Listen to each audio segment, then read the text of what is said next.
Hello and welcome to the Kroll Lens, our podcast navigating the regulatory landscape, part of our series with Kroll's experts to help you navigate the evolving regulatory environment.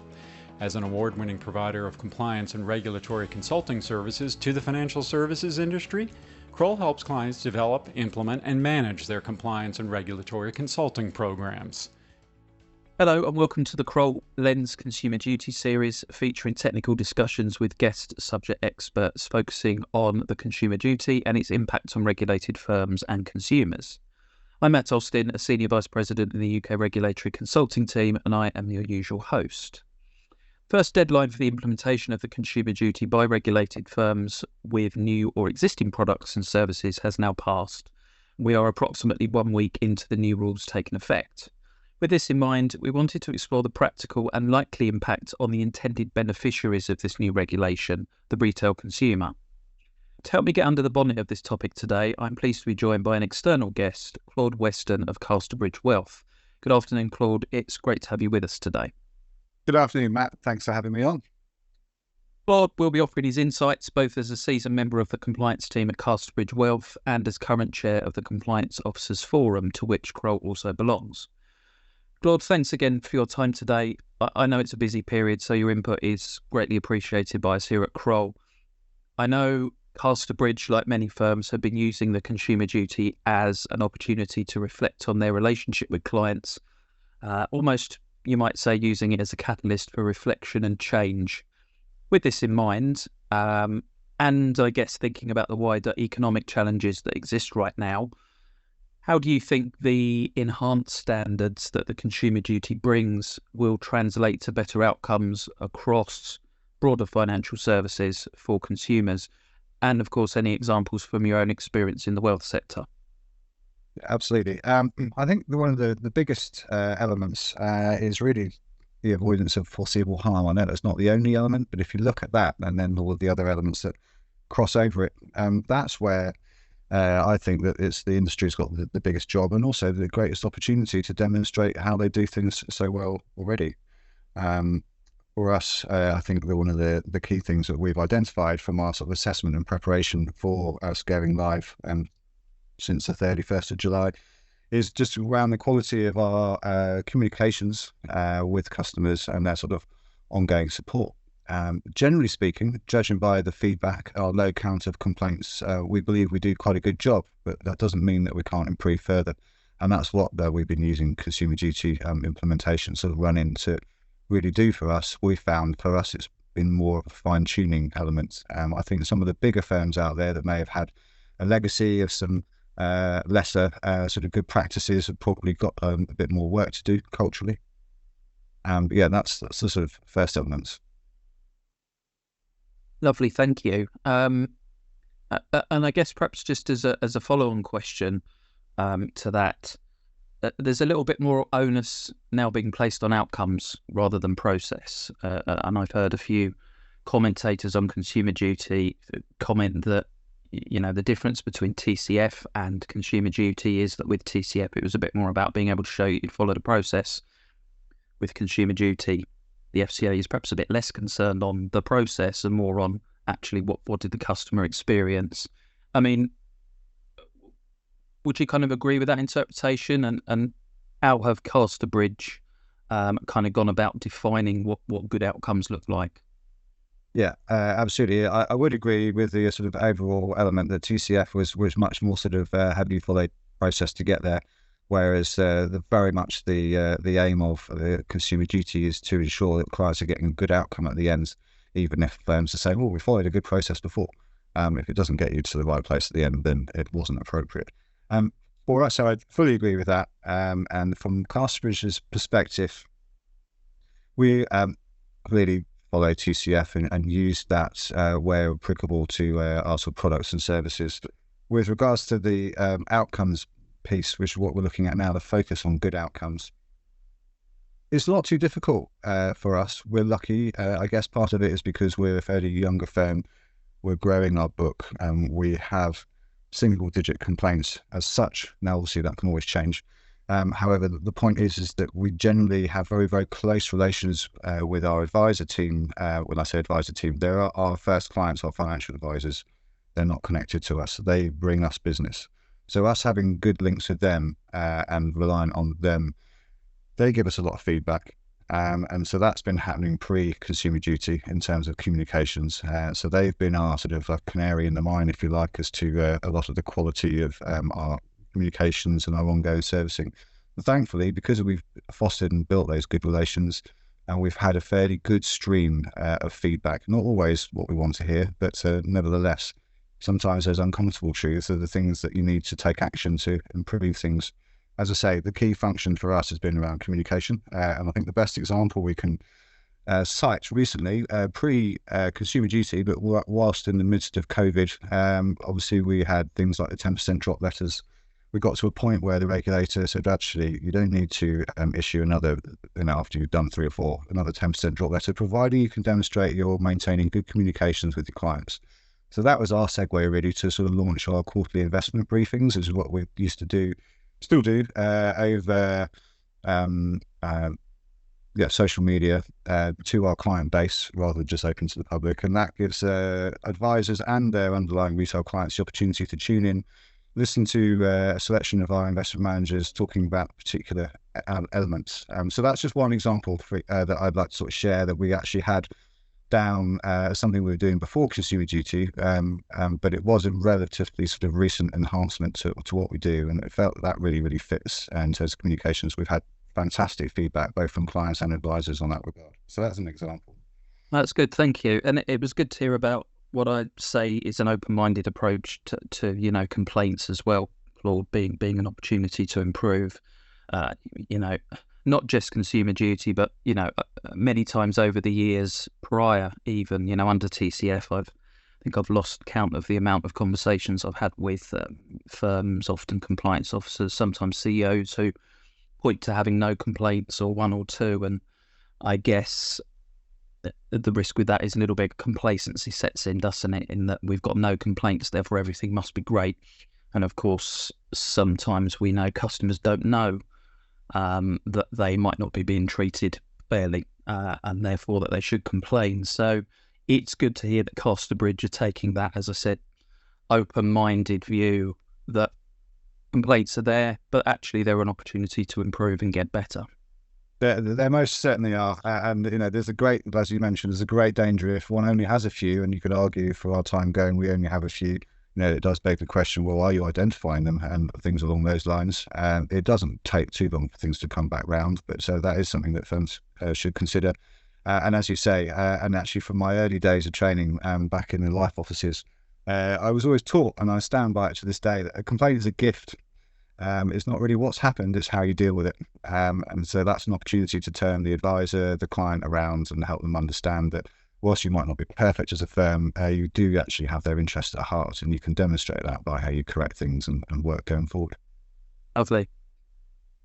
And just sort of, I guess, moving the questioning along a little bit, I wanted to talk about the customer understanding outcome, which is one of the new and improved pillars of the Consumer Duty, if you like. Yes. And under the customer understanding outcome, I think the FCA wants to see consumers are better supported by regulated firms to make decisions. I guess be good to get your thoughts on what that actually means in practice. I mean, can consumers expect to see from now on much clearer, much fairer communications that, cut through a lot of the numbers and jargon of old? Well, it's an interesting topic and very, very valid, and we take this bit very seriously. I'll try and sort of give you some structure to my answer. First and foremost, it's a complex one, and that's why I said it's interesting, because we're dealing in financial services and some products which are designed to be accessible to retail clients, but it doesn't mean we can keep every element of them simple. So we do have to refer to technical words and jargon, but then take time to explain it. So we've revamped a glossary, for example, which will help clients when they're reading through our literature, and that's something we're going to have onto our website very shortly too. And another element which we've really taken on as quite exciting in a low scale degree compared to maybe some of our bigger competitors we've got a very small focus group. It started off being called the Mums Group, but it's not just the Mums Group. There are a couple of mums involved, so they're the sort of the sort of drawdown end, if you like, from an age scale.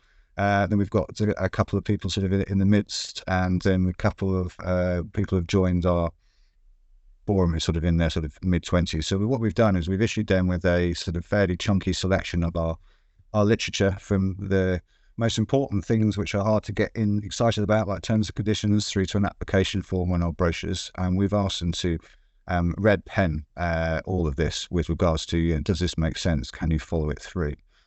This is actually in train. We haven't completed it, but we aim to have it completed and sort of implemented by the end of this month. So what we've done is we've gone live with what we believe is adequate and good for Consumer Duty, but just given in time and scale, and working with what we've got with this, it's in train. And we don't believe that even when we've finished this exercise come the end of August, that we'll just sit back on our laurels. I suspect that we'll give it sort of 6 to 9 months, start collating feedback, and then sort of roll it into a bit of an annual review. I hope that makes sense. No, that makes perfect sense. Thank you. And actually, the approach you've mentioned there is, I think, a great way of getting insights into customers' understanding and behaviour of certainly written communications. We've used a similar process with a client of ours, a smallish bank. We suggested that some of their documents, terms of business in particular, which I think we might both agree can sometimes suffer from legalese, if I can put it like that. Some of those documents will put through what I think they call a graffiti pen process, where you put it under the noses of a representative sample of clients and just say scribble all over it, highlight stuff, underline it, tell me why you don't like this, tell me why you don't explain that, and then just have a brief interview with them afterwards to gather all that feedback, and then of course use that insight to better inform the document, and going back to our original question, to help therefore improve customer understanding in the future. So I think it's a very worthwhile process. I mean, that kind of brings us to behavioural insights. So one area of Consumer Duty that's been, I guess some firms would argue, introduced, that wasn't necessarily there in the past under the TCF regime, was talking about behavioural insights, and perhaps understanding a little bit the psychology of how consumers and customers make decisions, how they read documents, how they move through customer journeys. The compliance officer is almost expected to have a psychologist hat on now. Has that proved challenging for you guys, or has that actually proved quite insightful when you've adopted that approach? Yeah, no, thank you, Matt. Absolutely, it has brought some challenges and really useful insights, probably in equal measures. Yes, the whole behavioural economics is a piece that has been in discussion papers and the like for a few years now, but it's really sort of coming to the fore. The way we sort of approached it, really, bearing in mind there's sort of two key, the sort of cognitive and the sort of the emotional biases, and those two biases will change and fluctuate for any individual dependent on their current state of vulnerability or not, and other factors, environmental factors. Very hard for us to cover those off all for every individual. However, what we've determined is that in looking at how we would treat vulnerable clients, and just generally the whole communications piece, we believe that having done the mums group, the focus group in terms of our communications, it's a stepping stone to, if we can refine that and make everything that we're communicating out to people and getting feedback that is better understood by the average person that we're sampling, and then that can only help towards making information more accessible, and thus we would like to think, to a degree, reducing those behavioural biases. I think to eliminate them completely just through communications would be next to impossible, but I think you can make good steps towards reducing those biases. Lovely, thank you. And is it just worth perhaps touching on sludge practices? I mean, the FCA has spoken about those. That's a form of, I guess, behavioural bias or behaviour insight. Generally speaking, where looking at a customer journey, there may be negative friction points placed into it, which perhaps either intentionally or unintentionally put the customer off acting in their own best interests. I suppose the obvious one we can all think of is some firms, and I'm certainly not suggesting Casterbridge do this, but some firms might make making complaints difficult in the hope that will put people off making the complaint. Did you guys kind of take a look at your customer journeys and try and identify where there might be any negative friction points that could perhaps be removed to make the customer journey better and more frictionless? Yes, we have looked at this from, as you say, from onboarding all the way through to people where they may make a decision to find that services are better suited to them elsewhere. Overall, we feel pretty comfortable and confident that we do, and the timescales that we try to operate things in is fairly fair. The hardest thing comes is when you're dealing with a complex process, and it's normally at the front or the end with regards to our clients, because they're invariably coming from another provider. So there's transfers of assets coming across, and then you've got the reverse of that going out the other way. And it's the third parties involved and the unison, or trying to get everyone to act in concert rather than just to their own ends. And that's something that I think still will require further development. I mean, we've seen things in the past with Origo and what have you, which automates and smooth the sort of transferring of certain assets across. I'm hoping that there'll be more technological developments along the lines from the providers and the fintech sort of side of the industry that will help. Again, as I say, it will deliver better outcomes. There's always a bit of a conflict there with money in and money out, because from the commercial side, and this is not the way the compliance team thinks, but just an awareness factor, is that there's obviously, when the money's off the book, you're not being paid. So that's something that's is a conflict which firms have to deal with. I can vouch in the past that there used to be a very, very much sludge process for transfers out. We'd never chased any information. This is not Casterbridge. I'm talking about life offices over 10 years ago. But that sort of sludge process definitely existed, and I wouldn't be surprised if it still does in some firms out there. I see it in other markets, in other industries, should I say, very much so. You probably see it yourself on a sort of day-to-day basis, but less so in financial services, thankfully. Yeah, I mean, you're right. I think the focus on sludge practices has, certainly from my experience and the clients we've worked with, focused mind, shall we say, and I think some customer journeys have been a bit more streamlined.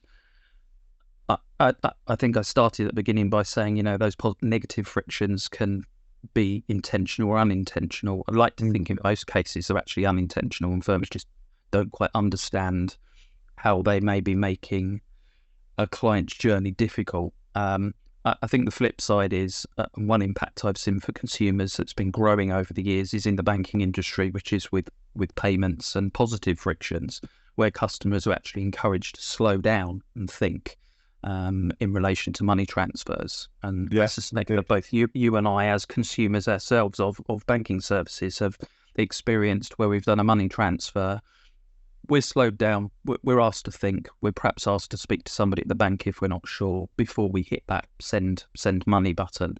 But I think overall this focus on behavioural insights and positive and negative frictions can only lead to better outcomes for consumers in the longer run, I think.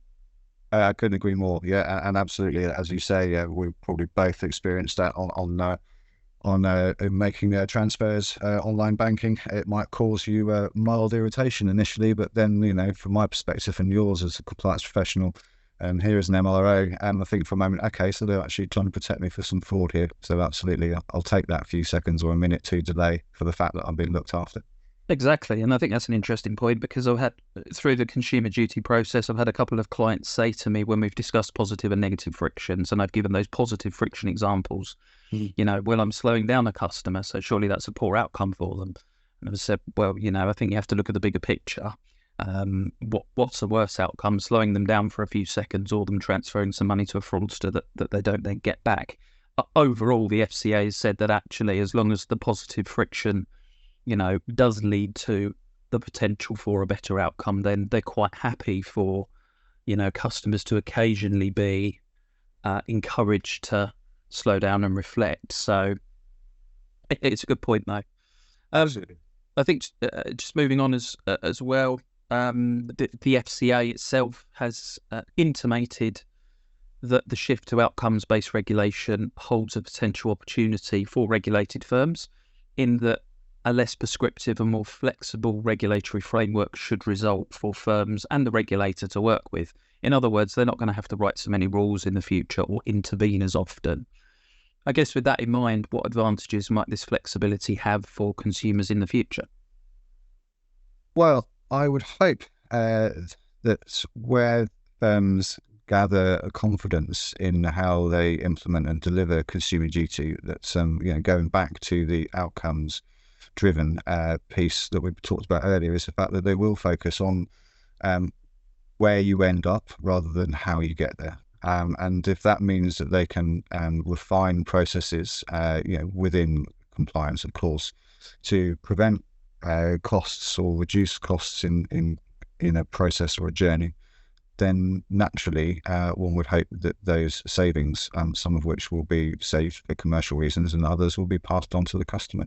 Sometimes savings aren't necessarily reduced in fees. The savings might, or the increase in benefit may be the fact that there's more put into marketing communications in that firm, which means that the client's going to be enjoying better and clearer, more regular or focused updates to their product, for the sake of example.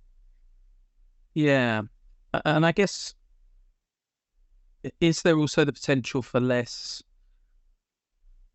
remediation and redress exercises because firms are spotting issues early, or perhaps to put it another way, there's less requirement for the regulator to get involved and push firms towards what some might see as doing the right thing. I think with consumer duty, there's now a clearer positive obligation on firms to act certainly with integrity and with the best interests of clients in mind. And therefore, if they're identifying problems early, to look left and right and say, actually, this is part of a bigger problem, we probably need to start our own remediation exercise. So I guess feeding that back round in a circle, my original question, do you think that's going to result in less intervention on remediation and redress than before? That absolutely could and can and will do for certain firms. If I just make some reflection on some of my earlier years in the industry, working in sort of the PLC, third-party administrator sort of space, we used to deal with a book of complaints and breaches rather than a handful.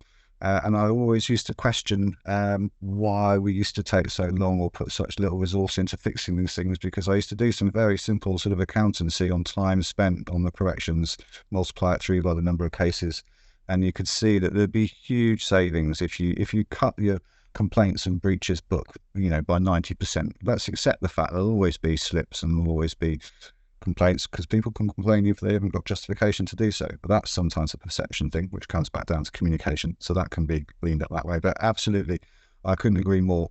If there's less redress and remedial action going on, then there can be more focus on doing the day job and planning and looking ahead for the next foreseeable harm, because you don't necessarily know of foreseeable harm as a product provider until perhaps regulation changes in tax, for example. Then you need to be sharp to sort of make sure that you sort of reassessed your product to how does that meet with the new CGT rules, for example, and make changes accordingly on that front. So in answer to your question, yes, I do believe that there's absolutely plenty of scope, particularly I think for the bigger firms where they may have a lot more sort of legacy issues and products lines that they need to look after. It should be driving investment into the forefront rather than just covering the complaints when they come along. I agree. I guess if we think about one of the biggest, remediation and redress exercises in probably our lifetime, our history, is PPI, which few people will have failed not to have heard of. It's almost become its own cultural legend, hasn't it? Very much. It got big, and I suppose the idea here is if firms have a more positive obligation to identify issues and put those issues right sooner, then in theory, firms are proactively identifying issues before they ever have the opportunity to blow up and get that big. So that should be a thing of the past under consumer duty. I'd like to think so too. Certainly, there will be greater levels of accountability on firms that don't sharpen their act. And I think that's sort of one thing that the things like PPI, that this has come out of not just PPI, but a number of factors. But I do believe that this will give the regulator the more teeth to hold firms and individuals within firms to account. So linked to SMCR too, I feel. Yeah, agreed. And obviously SMCR is undergoing a review at the moment, isn't it, as a result of the Edinburgh reforms, which I think will be more evolution than revolution, but we'll have to wait and see what happens there. But you're absolutely right. I mean, I think if we go back to basic principles on the consumer duty, and we look at the consumer principle, a firm must act to provide good outcomes for customers. I think those two words, must and act, provide a much more proactive, positive obligation on firms than perhaps the TCF principle did. And that can only be a good thing for consumers, I think, but it will sharpen firms' minds in relation to, as you said at the beginning, foreseeable risk, monitoring, and actually being able to provide evidence should the regulator go in and say, well, look, how do you know you're producing good outcomes? That's right, and that's really been the biggest sort of back office sort of focus on consumer duty for us is the awareness that it's not enough for us to be able to, even with a hand on heart, say we do genuinely very well for our clients, etc., etc. We need to be able to demonstrate that through evidence. So that's sort of where the work's been sort of employed. But quite nicely, we have reasonable structure here at Casterbridge. We have committees and board meetings and that sort of structure of organisation. So we've been filtering in standing agenda points and making it sort of bring it alive to those various sort of forums as to what's to be discussed and what the prominence of those discussions should be. Is not an add-on at the bottom of the agenda. Sometimes it's going to be first or second point. So yes, as you say, it's the evidencing piece, which is where some firms may have to do more work. Lovely, thank you. Well, look, it's been a very interesting and informative chat, so thank you for joining me today. I think to summarise, I would say it's clear that firms like yours, like Casterbridge, have been working hard to meet the recently passed Consumer Duty deadline, although that deadline is not a cliff edge, and work will need to continue by all firms to monitor the client experience and to improve outcomes received. I think overall the duty offers firms opportunities to build stronger customer relationships, enhance trust and improve the reputation of the industry by prioritising consumer interests, sometimes over those commercial objectives. Over the coming months and years, retail consumers should start to see more transparency around costs and charges, clearer, less complex information and products and services that ultimately meet their needs and objectives. Such outcomes will hopefully lead to increased loyalty and the potential to attract new consumers who value ethical and responsible business practices. For those listening today, thank you for joining us both. Please do subscribe to our series on the YouTube platform and share episodes across your professional network. Also give us a thumbs up rating as it helps others using the platform to find and utilise our insights. If you would like to hear more from Kroll, please look out for our regular insight articles on our website, where you can find details of how to contact us if you wish to discuss anything you have heard here today. Additionally, if you would like to learn more about Casterbridge Wealth and its range of services, please visit their website at casterbridgewealth.co.uk. I will be back in the future with updates on consumer duty implementation progress and a focus on the next deadline, which is for firms with closed book products and services. We'll be taking a short break over the remainder of the summer, however. Therefore, from myself and Claude today, thank you and goodbye. Thank you. Goodbye. Kroll's regulatory advice and consulting specialists provide insight on regulatory change approaching the financial services industry and discuss the FCA's intention to place clear accountability for compliant implementation of the consumer duty. Check out our featured insights by clicking on the link in the description.